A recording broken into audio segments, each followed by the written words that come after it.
ورحمۃ اللہ وبرکاتہ۔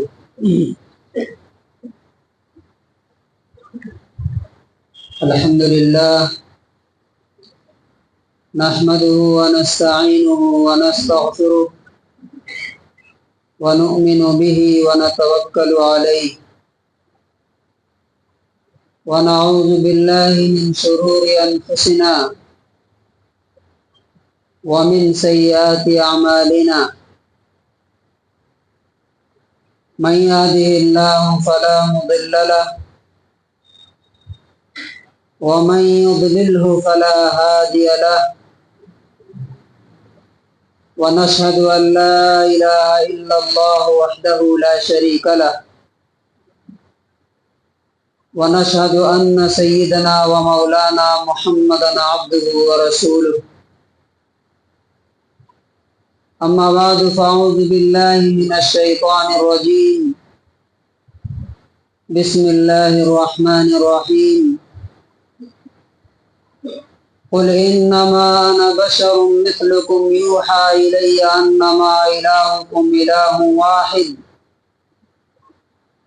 فمن كان يرجو لقاء ربه فليعمل عملا صالحا ولا يشرك بعبادة ربه أحدا۔ ساری تعریف اس اللہ کے لیے ہے جس نے یہ ساری کائنات اور سارا یونیورس بنایا اور اس میں اس کا کوئی شریک نہیں۔ وَلَمْ يَكُنْ لَهُ شَرِيكٌ فِي الْمُلْكِ،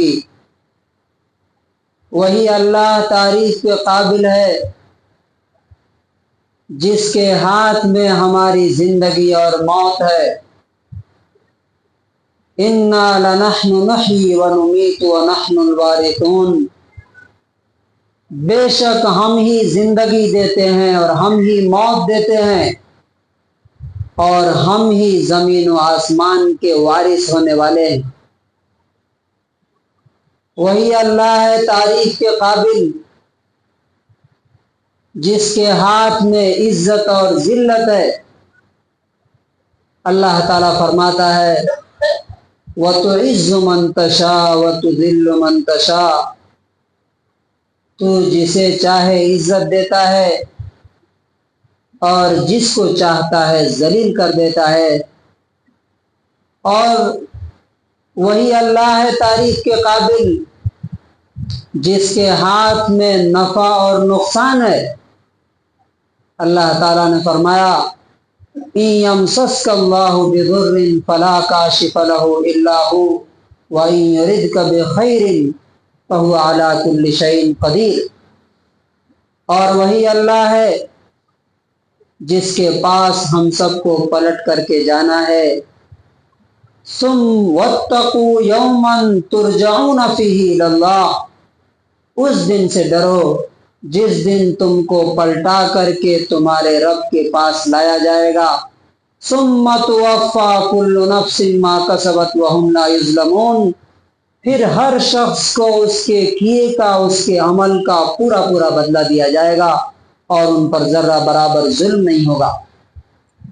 آج ہمارے خطبے کا ٹاپک ہے توحید اور استقبال رمضان، ویلکم ٹو رمضان۔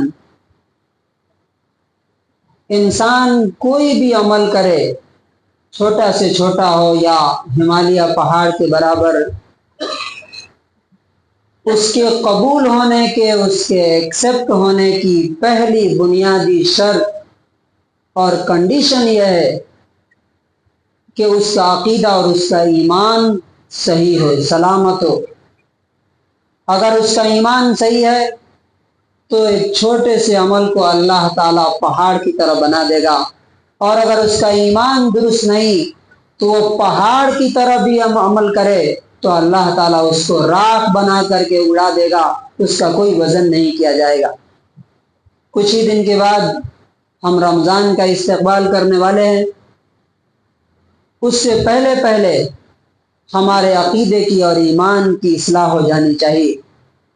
تو آئیے ہم دیکھتے ہیں کہ پچھلے جو 4 جمعوں میں ہم نے ایمان باللہ، اللہ پر ایمان کا مطلب کیا ہوتا ہے، توحید کا مطلب کیا ہوتا ہے؟ پہلے ہم نے بتایا اور ہم نے سیکھا کہ توحید کا معنی ہوتا ہے کہ اللہ کو یونیک ماننا، ساری مخلوقات اور کریشن سے ڈفرنٹ اور الگ ماننا، یہ توحید ہے۔ پھر توحید کی جو 3 قسمیں، توحید ربوبیت۔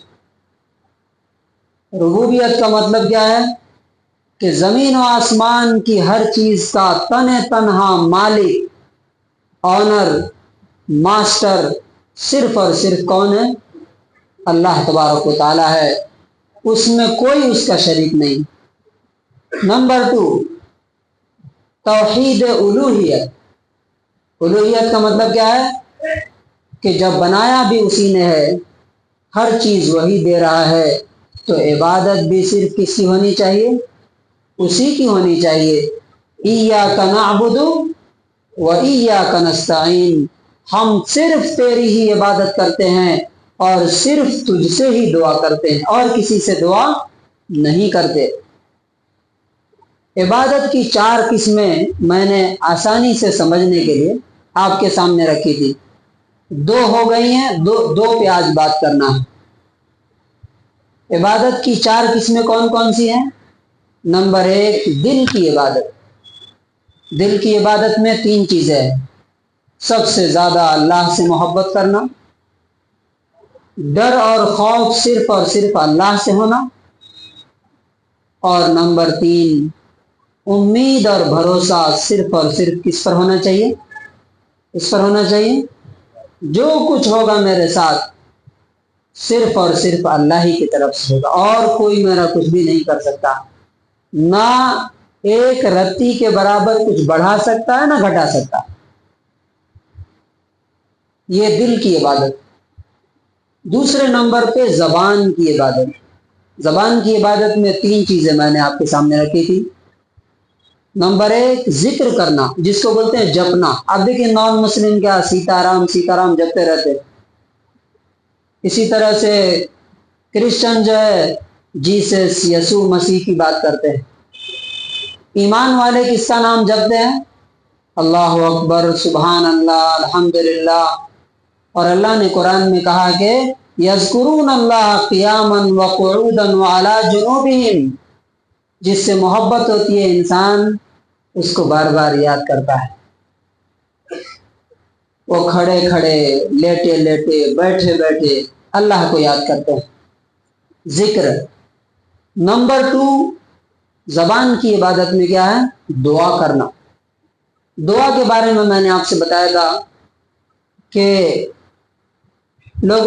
کچھ لوگوں کو یہ کنفیوژن اور بھرم میں مبتلا کیا گیا ہے کہ ڈائریکٹلی ہم اللہ سے نہیں مانگ سکتے، تو بیچ میں کسی نہ کسی کو میڈیٹر لانا پڑے گا۔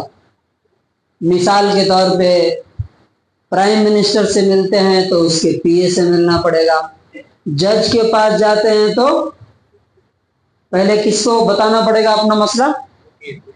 وکیل کو، ایڈوکیٹ کو۔ تو میں نے آپ کے سامنے اس کی کیا وضاحت کی تھی، ایکسپلینیشن کیا تھا، دھیان سے سمجھنے کا ہے۔ انسان انہی چیزوں سے گمراہ ہوتا ہے۔ شیطان کیا کرتا ہے کہ مثالوں کے ذریعے سے، اللہ رب العزت نے کہا